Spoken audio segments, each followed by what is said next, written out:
President Donald ট্রাম্পের ক্ষমতাধর উপদেষ্টাদের একজন এলন মাস্ক গত বছর নভেম্বরে নির্বাচনী লড়াইয়ে গুরুত্বপূর্ণ যে ভোট যুদ্ধক্ষেত্রগুলো ট্রাম্পের জয়ে সহায়তা করেছে তার একটি এডি কাউন্টি।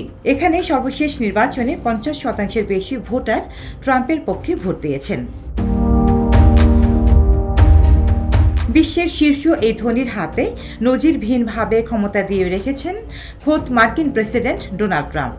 যুক্তরাষ্ট্রে নবগঠিত ট্রাম্প প্রশাসনকে যেন পাত্তাই দিচ্ছেন না ধনকুবের এলন মাস্ক। এর মধ্যে তিনি দেশটির ফেডারেল কর্মকর্তাদের ওপর ছড়ি ঘোরাতে শুরু করেছেন, আর এতে উদ্বেগ উৎকণ্ঠায় ভুগছেন ফেডারেল কর্মীরা।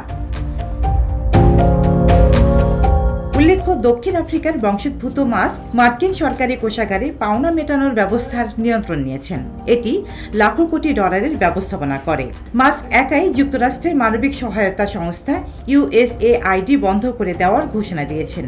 এমনকি সংস্থাটির 2 শীর্ষ কর্মকর্তাকে বের করে দেওয়ার ক্ষেত্রে সহায়তা করেছেন তিনি।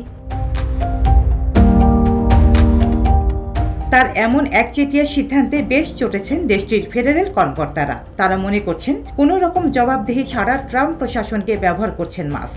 মাস্কের এমন একচেটিয়া প্রভাবের বিষয়টি ওভাল অফিসের নজরে আনা হলে সেটিকে একরকম উড়িয়ে দেন ট্রাম্প। মাস্কের কর্মকাণ্ডকে একেবারেই হালকা করে দেখানোর চেষ্টা করেন তিনি।